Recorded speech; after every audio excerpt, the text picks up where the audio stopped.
संसद में ये बयान दिया कुछ साथियों के लिए कि आप लोग अंबेडकर रटते रहते हो। अगर इतना नाम आपने भगवान का लिया होता तो आप लोगों को स्वर्ग मिलता था। उसके बाद ये बाबा साहब का अपमान है और हमारे राष्ट्रीय अध्यक्ष जी ने ये घोषणा कर दी कि बाबा साहब के अपमान का हम लोग बदला लेंगे और पूरे प्रदेश में और देश में पीडीए पंचायत करके जो बाबा साहब का अपमान किया है उससे हम जनता को रूबरू करवाएंगे। ये मेन मकसद था। और संविधान को बचाएंगे। संविधान में क्या है बचाने को? संविधान क्या है इसकी जानकारी हम सब लोगों को होनी चाहिए। जब बाबा साहब ने ये संविधान बनाया, हिंदुस्तान आजाद हुआ, उससे पहले भी संविधान था। वो संविधान बाबा साहब का नहीं था, वो संविधान था मनु महाराज का। और उस संविधान के अंतर्गत क्या होता था जो हमारे बुजुर्ग हैं वो लोग जानते होंगे, जो हमारी उम्र के हैं वो लोग जानते होंगे, नौजवानों को शायद नहीं मालूम होगा। और कार्यालय पर भी कहा था, समझना चाहिए लोगों को। जब हम पढ़ने आए बरेली में तो किला पर, मनु के संविधान की बात बता रहा हूं, कि किला पर एक प्याऊ लगी हुई थी, वहां पर एक तिलक लगाए हुए बैठे थे पानी पिलाने के लिए। और जब कोई व्यक्ति प्यासा पानी पीने के लिए जाता था तब वो उससे पूछते थे कि कौन ठाकुर।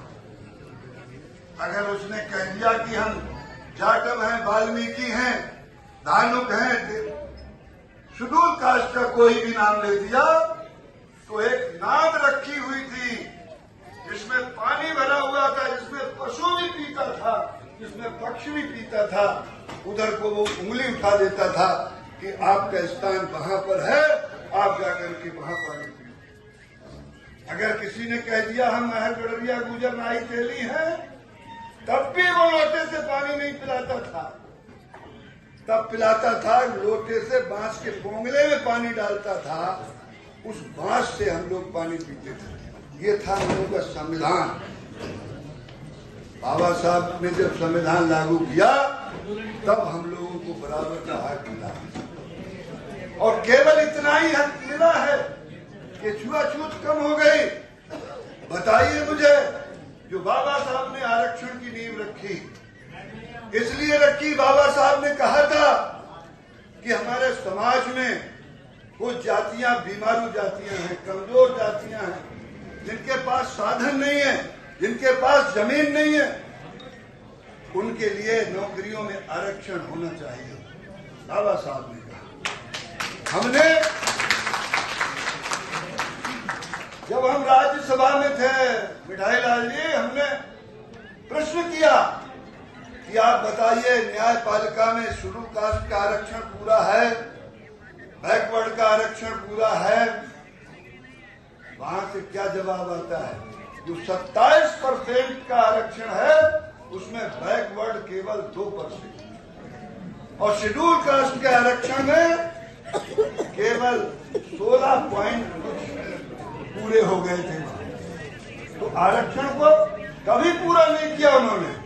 अब इन्होंने नई रीति चालू कर दी। आप किसी भी यूनिवर्सिटी में चले जाओ, किसी भी कॉलेज में चले जाओ, जितनी प्रधानाचार्यों की नियुक्ति हुई, मनु का संविधान क्या था? मनु का संविधान था जिसमें छुआछूत थी, अगड़े पिछड़े थे। उन्होंने 4 वर्ण बनाए, क्षत्रिय, ब्राह्मण, बनिया और शूद्र। तो 3 तो अलग हैं, बाकी सब बच गए वो शूद्र। और शूद्रों में भी महाशूद्र बनाए। आप लोगों को याद होगा जब गांव में हम किसी वाल्मीकि से छू जाते थे, जब किसी जाटव से छू जाते थे, तो एक बाल्टी में सोने का कोई डाल करके और वो पानी पाक से उसका छिड़काव होता था, तब जाकर के वो शुद्ध होता था। ये था मनु का संविधान। मनु का संविधान अंबेडकर का संविधान लागू होने के बाद भी चालू रहा है। ये सन 1970 के बाद में कुछ बदलाव आया है। हमने भुगता है उस संविधान को।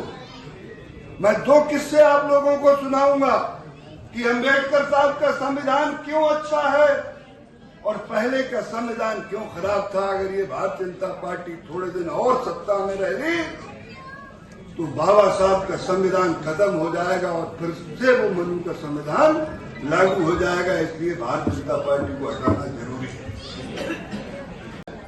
कैसे हो गए वो इतने धनपशु? इसलिए हो गए कि अगर हमारा किसान कर्जा ले लेता है बैंक से, रिक्शा चलाने वाला कर्जा ले लेता है, छोटा दुकानदार कर्जा ले लेता है, तो उसके यहाँ वसूली करने तहसीलदार पहुंच जाता है। अभी 8 दिन पहले मैंने एक अखबार में पढ़ा था कि एक पूंजीपति के 48,000 करोड़ रुपया माफ कर दिए गए। 48,000 करोड़ रुपया माफ कर दिए गए और उन्हें देश का बड़ा आदमी बना दिया। और जितनी भी सरकारी संस्थान थे, चाहे रेलवे हो, चाहे हवाई अड्डे हो, चाहे और संस्थान हो, सारे के सारे इन पूंजीपतियों के हवाले कर दिए। और कभी भी जो प्राइवेट सेक्टर में जो विभाग पहुंच जाएगा उसमें आरक्षण लागू नहीं होगा। तो हम लोगों को, जो हम छोटे मोटे वहां चपरासी बन जाते थे, वो भी उन्होंने छीन लिया, उनसे बर्दाश्त नहीं हुआ और पूरी तरह से आरक्षण को समाप्त करने का उन्होंने हिंदुस्तान में एक योजना बनाई। तो इसलिए हमें संविधान बचाना है, बाबा साहब के सम्मान को बचाना है। हिंदुस्तान में करोड़ों करोड़ों दलित और पिछड़े लोग हैं, उनको नौकरी दिलवाना है। इसलिए भारतीय जनता पार्टी को हम लोगों को सबक सिखाना पड़ेगा। ये कह रहा हो कि कुंभ का मेला सकुशल निपट गया, इससे बड़ा झूठ और कोई दुनिया में हो नहीं सकता।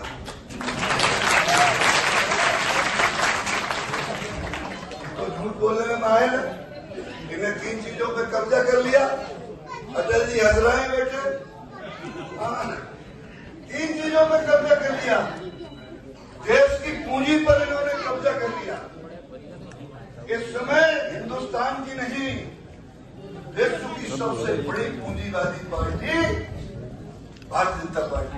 विश्व में इतना पैसा किसी के पास नहीं। पैसे पर इन्होंने कब्जा कर लिया। जो आप लोग हमारी बात कह देते थे, अखबार और टीवी, आज एक भी अखबार